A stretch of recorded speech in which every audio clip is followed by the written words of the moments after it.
ബീഹാറിൽ ശ്രദ്ധ കൊടുത്ത് കൈപ്പിടിയിലാക്കാമെന്ന വ്യാമോഹവുമായി ബി.ജെ.പി. നെട്ടോട്ടമോടുമ്പോൾ ഭരിക്കുന്ന സംസ്ഥാനത്ത് വൻ തിരിച്ചടി കിട്ടിയിരിക്കുകയാണ്. കൂട്ടരാജിയാണ് നടന്നിരിക്കുന്നത്. അത് മോദിയുടെ മൂക്കിൻ തുമ്പിൽ. അടുത്ത വർഷം നിയമസഭാ ഇലക്ഷൻ നടക്കാനിരിക്കുന്ന ഈ സംസ്ഥാനത്ത് ഇത് ബി.ജെ.പിക്ക് കിട്ടിയതിൽ വെച്ച് ഏറ്റവും വലിയ തിരിച്ചടിയാണ് എന്ന് തന്നെ പറയണം. ഒരു വലിയ മാറ്റമാണ് അവിടെ നടന്നിരിക്കുന്നത്. കഴിഞ്ഞ ദിവസമായിരുന്നു രാഹുൽ ഗാന്ധിയുടെ വലം കൈയായ ഗൗരവ് ഗൊഗോയിനെ ആസാമിൽ കോൺഗ്രസ് അധ്യക്ഷനായിട്ട് പറഞ്ഞയച്ചത്. അതിന്റെ ഗുണം കാണാതിരിക്കില്ലല്ലോ. കാരണം രാഹുൽ ഗാന്ധി പറഞ്ഞുവിട്ടിരിക്കുന്നത് പ്രതിപക്ഷ ഉപനേതാവിനെയാണല്ലോ. അതുകൊണ്ട് തന്നെ ബി.ജെ.പിയുടെ മുട്ടുവിറച്ചു. അടുത്ത കോൺഗ്രസ് മുഖ്യമന്ത്രി സ്ഥാനാർത്ഥിയാകാൻ ഗൊഗോയ് ഒരുങ്ങുമ്പോഴാണ് കൂട്ടരാജി ബി.ജെ.പിയിൽ നടന്നിരിക്കുന്നത്. മുൻ കേന്ദ്രമന്ത്രി ഉൾപ്പെടെയുള്ളവരാണ് രാജിവെച്ചിരിക്കുന്നത് എന്നതാണ് ഏറ്റവും ശ്രദ്ധേയമായ കാര്യം.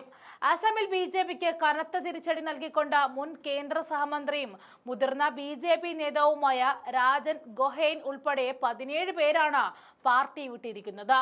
ഇന്നലെയാണ് മുതിർന്ന നേതാക്കന്മാരടക്കമുള്ളവർ രാജിക്കത്ത് നൽകി ഇറങ്ങിപ്പോയത്.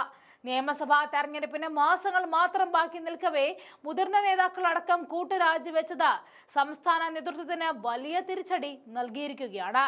അസം ജനതയ്ക്ക് നൽകിയ വാഗ്ദാനങ്ങൾ നിറവേറ്റുന്നതിൽ സർക്കാർ പരാജയപ്പെട്ടുവെന്നും ബംഗ്ലാദേശികളെ സംസ്ഥാനത്ത് സ്ഥിരതാമസമാക്കാൻ അനുവദിച്ച തദ്ദേശീയരെ വഞ്ചിച്ചുവെന്നും രാജിക്കത്തിൽ രജൻ ഗൊഹൈൻ ആരോപിച്ചിട്ടുണ്ട്. സർക്കാരിന് ജനങ്ങളോട് ബഹുമാനമില്ല എന്നാണ് അദ്ദേഹം ഉന്നയിക്കുന്ന പ്രധാന ആരോപണം. ബി.ജെ.പി. അധ്യക്ഷൻ ദിലീപ് സൈക്കിക്കാണ് രാജിക്കത്ത് നൽകിയത്. ഗൊഹൈന്റെ രാജി ബി.ജെ.പിക്ക് വ്യക്തിപരമായൊരു നഷ്ടമാണെന്ന് കൂടി പറയാം.